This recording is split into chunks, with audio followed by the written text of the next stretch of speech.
And first of all, I want to acknowledge that this is indigenous land that has been stolen and desecrated. And I want to thank the people of these lands for allowing me this platform to speak today.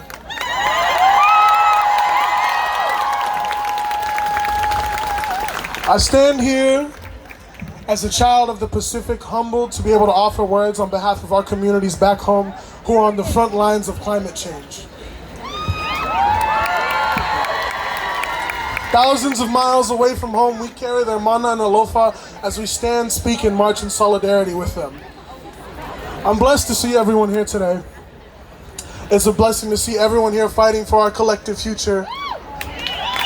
The future of our families, the future of our people, our ways of life are all being threatened. The other day, I held my newborn cousin for the first time. And as I held him, I thought of all the love he's been given. I thought of all the strength he's been given. I thought of how he is our ancestors' wildest dreams, and he's beyond anything they could have imagined. I am 22 years old and I've never been to my homeland. When he is 22 years old, he may not know anyone who's ever been to our homeland. When his children are 22 years old, we may not have a homeland. We'll just be an idea. The history of our people will have been swallowed by the ocean and will become a myth, a story, and there'll be nowhere for our roots to grow from. That is if we don't take action. We, as Pacific climate warriors, are fighting not only to protect our future, but to protect our past. Our ancestors' history, our people's mana, our families' homes are all at risk. And some have already been lost. The Carteret Islanders of Papua New Guinea have been forced to relocate due to climate change. The Taro Islanders of the Solomon Islands have been forced to relocate due to climate change. The people of Aunu and Samoa are considering leaving the island for good for fear of losing lives to the rising sea. Children in Kiribati are building seawalls to protect their homes and schools from flooding. The Pacific is feeling the effects of climate change faster, more clearly, and more drastically. As a collection of nations that contributes to less than 1% of the global carbon emissions, we are facing the consequences of climate change in full. So we have taken the responsibility of fighting. Fighting to protect our homes, fighting for the divestment of the fossil fuel industry.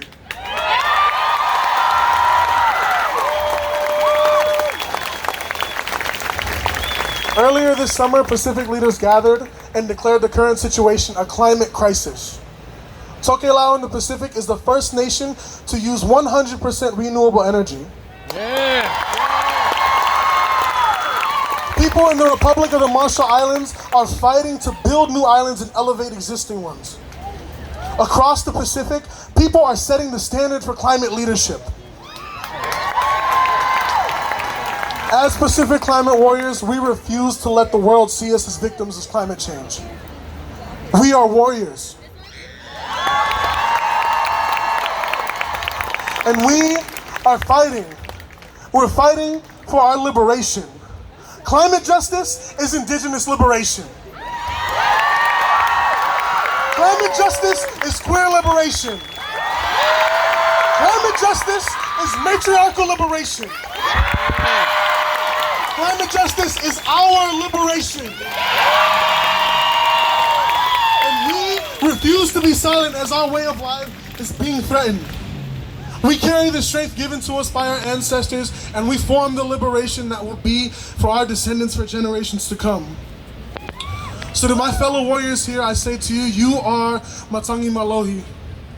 Strong winds villaging children, brown bodies molding brown minds, moving between healer and warrior, formulating the visions of liberation for years to come that we haven't even begun to imagine yet.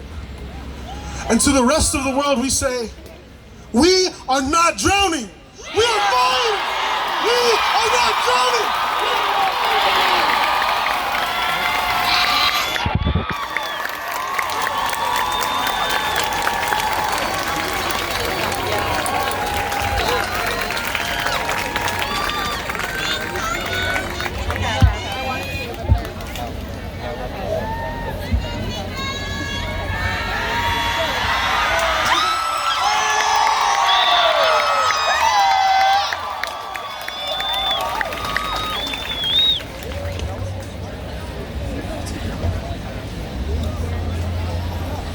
Hi everyone.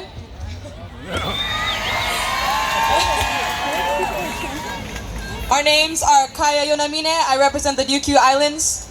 My name is Akash Sharma. I represent the islands of Fiji. My name is Nadi Stature and I represent the islands of Chuk. We all come from different islands across the Pacific and are a part of the Roosevelt High School Pacific Islander Club and joined by Pacific Islander clubs from across the city.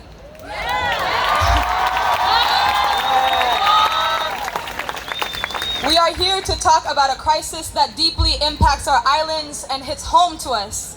We can physically see and feel the effects of climate change on our islands, and as the seas rise, so do we.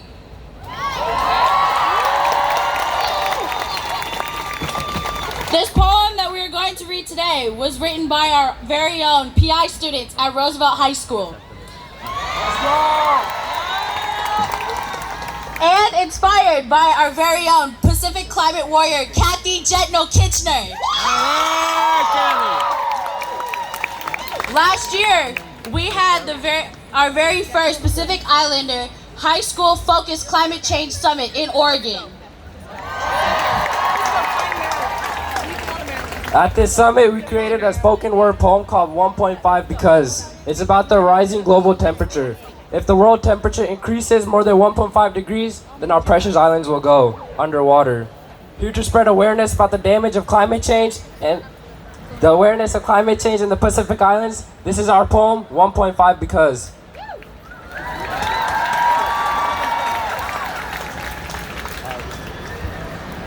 Three, two, one. 1.5! Because our islands are our life, our loved ones are there, our animals roam free in paradise. 1.5! Because the coconuts my mom always talks about, the sweet pineapple, taro, and lucipi as a part of who we are, listening to our elders' ancestral stories. 1.5! Because people's homes are being destroyed, our music is becoming extinct, our sacred coral will die.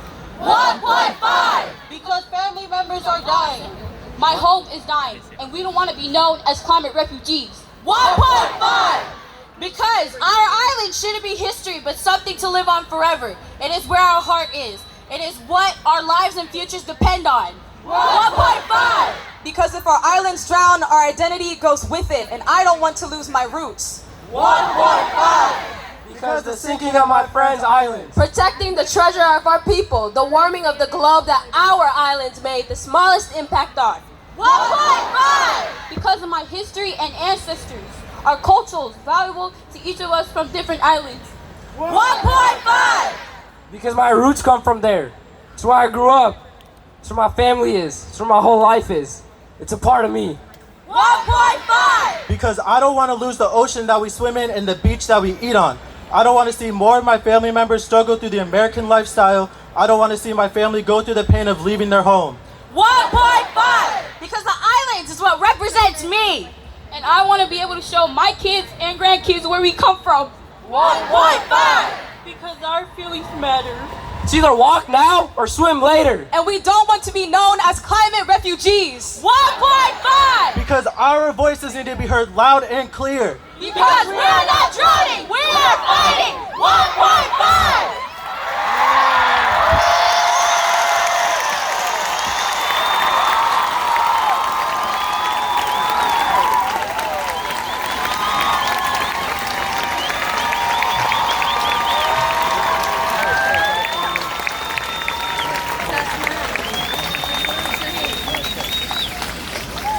Thank you so much for our Indigenous representatives. I have no words. Can I please hear it one more time for their vulnerability today?